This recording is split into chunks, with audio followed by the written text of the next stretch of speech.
ایک ایسی ٹرین جو کہاں اور کس اسٹیشن پر رکے گی کوئی نہیں جانتا۔ یہ ٹرین ایک ایسے سفر پر روانہ ہے جس کی کوئی منزل ہی نہیں ہے۔ اگر آپ اس ٹرین میں ہوتے تو کیا کرتے؟ اس کبھی نہ رکنے والی ٹرین کے رکنے کا انتظار یا کچھ اور؟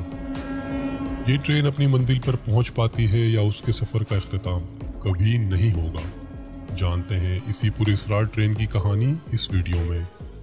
14 جولائی 1911 اٹلی کی ایک ریلوے کمپنی زنیٹی نے اپنی ایک نئی ٹرین متعارف کروائی۔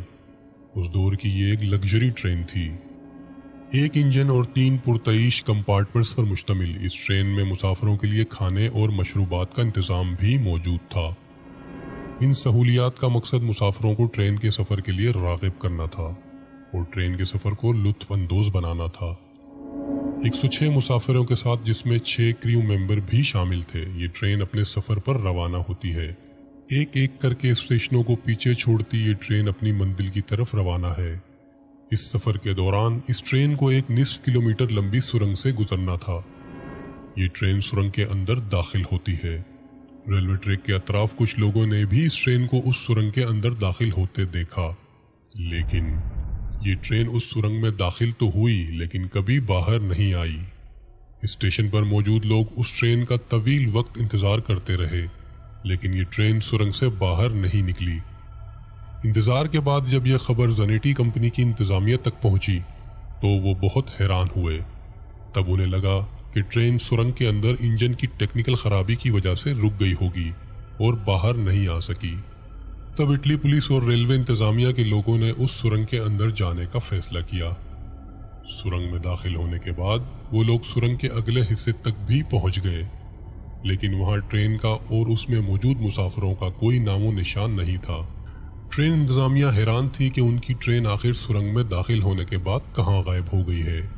وہاں ریلوے ٹریک پر موجود لوگوں نے بتایا کہ انہوں نے ٹرین کو سرنگ میں داخل ہوتے دیکھا تھا، لیکن ٹرین سرنگ سے باہر آئی ہی نہیں، نہ اسے کسی نے باہر آتے دیکھا۔ تب 2 آدمی اس ٹرین کی انتظامیہ کے پاس آئے اور بتایا کہ وہ دونوں اسی ٹرین کے مسافر ہیں۔ ان دونوں مسافروں کے مطابق ٹرین میں سفر کے دوران جیسے ہی ٹرین اس سرنگ کے پاس پہنچی تو پراسرار طور پر دھوئیں جیسے سفید بادل نے اس ٹرین کو گھیر لیا۔ انہیں ٹرین اب نظر نہیں آ رہی تھی اور نہ ہی ٹرین میں موجود لوگ۔ ٹرین کی رفتار کم ہو گئی تھی۔ تب وہ دونوں گھبرا گئے اور کیسے بھی کر کے انہوں نے ٹرین سے چھلانگ لگا دی اور اس کے بعد انہیں کچھ یاد نہیں ہے۔ ان دونوں مسافروں کی جانچ ماہر نفسیات سے کرائی گئی اور وہاں سے پتہ چلا کہ وہ دونوں مسافر ڈپریشن کے مرض سے دوچار ہیں۔ کچھ عرصے بعد اس سرنگ کو ہمیشہ کے لیے بند کر دیا گیا اور لوگوں نے اس حادثے کو تقریباً بھلا دیا اور سب کچھ پہلے جیسا نارمل ہو گیا۔ لیکن 15 سال بعد 1926 میں اس ٹرین میں موجود ایک مسافر کے رشتہ داروں کو آرکائیو ریکارڈ یعنی محفوظ شدہ دستاویزات میں ایک حیران کر دینے والی رپورٹ ملی۔ اس رپورٹ میں بتایا گیا تھا کہ سن 1840 میں میکسیکو کے مینٹل ہاسپٹل میں ایک ساتھ 104 لوگوں کو داخل کروایا گیا تھا اور ان سبھی لوگوں کا کہنا تھا کہ وہ روم یعنی اٹلی سے آئے ہیں اور وہ سب ٹرین کے ذریعے وہاں پہنچے ہیں۔ ان لوگوں کا بیان اور زنیٹی ٹرین جو 1911 میں غائب ہوئی تھی، یہ دونوں چیزیں ایک دوسرے سے میل کھاتی تھیں۔ لیکن حیرانگی کی بات یہ ہے کہ 1911 میں غائب ہوئی زنیٹی ٹرین کے مسافر 1840 کے ہاسپٹل کے پاگل خانے میں کیسے داخل ہو سکتے ہیں؟ اور سب سے پراسرار بات ان لوگوں کی یہ تھی کہ وہ لوگ ٹرین کے ذریعے اٹلی سے میکسیکو پہنچے تھے۔ اٹلی سے میکسیکو کا سفر 10,234 کلومیٹر کی دوری پر ہے اور ان دونوں کے بیچ کئی گہرے سمندر موجود ہیں۔ تو یہ کیسے ممکن ہے کہ ایک ٹرین ان مسافروں کو لے کر اتنا لمبا سفر طے کر سکے؟